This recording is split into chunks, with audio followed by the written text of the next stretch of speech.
अंतरंग ओळखायला स्वतःपासून सुरुवात करावी.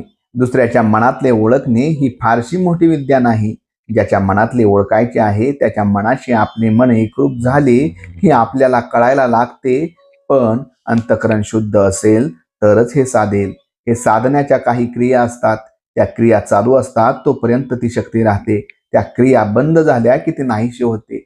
जो मनुष्य या शक्तीचा बाजार मांडतो त्याच्याजवळ भगवंताची कृपा असेलच असे मात्र नाही, आणि ती नाही म्हणणे काहीच नाही. मनोगत कळायला एकमेकाची भाषा कळायला पाहिजे असे नाही. समजा तेलंगणातला एक भिकारी आपल्या दारी भीक मागायला आला आणि तो एक तेलंगी गाणे म्हणू लागला. त्या गाण्याचा अर्थ आपल्याला मुळीच कळत नाही, पण हा भीक मागतो आहे हे मात्र आपण ओळखतो.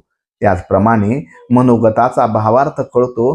प्रत्यक्ष वाक्याचा अर्थ कळला नाही तरी हरकत नसते.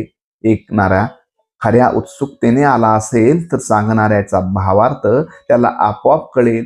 पण ऐकणारा तसा आला नसेल तर सांगणाऱ्याने स्पष्ट सांगून सुद्धा त्याला कळायचे नाही. तत्वज्ञान हे कायम आणि कधीही न बदलणारे आहे. स्थलकालानुसार निराळ्या भाषेत ते मांडावे लागले इतकेच. समजा आपण गाडीत बसून दिल्लीला चाललो. गाडी दर क्षणी पुढे पुढे जाते, पण आपण आपल्या जागेवरच बसून असतो. त्याप्रमाणे परिस्थिती सारखी बदलत असते. पण आपण जर भगवंताला चिकटून राहिलो तर खात्रीने आपण आपल्या नियोजनस्थळी पोहोचू शकू. मग परिस्थिती कितीही बदलू दे. देहात आल्यावर आपले त्याच्याशी जे जे कर्तव्य आहे ते बरोबर करणे हे रामचरित्राचे सार आहे, आणि हे प्रत्येकाने जाणले पाहिजे. रामासमोर जाऊन मी अमुक अमुक करीत आहे असे त्याला सांगावे आणि आपल्या कार्याला लागावे. भगवंताला स्मरून काम करीत असताना जे योग्य दिसेल ते त्याच्याच इच्छेने आहे असे समजून काम करावे. जो असे करील त्याला समाधान झालेच पाहिजे. भगवंत कृपेने मी सर्व कृत्य करतो म्हणजे अभिमान कशाला वाढेल.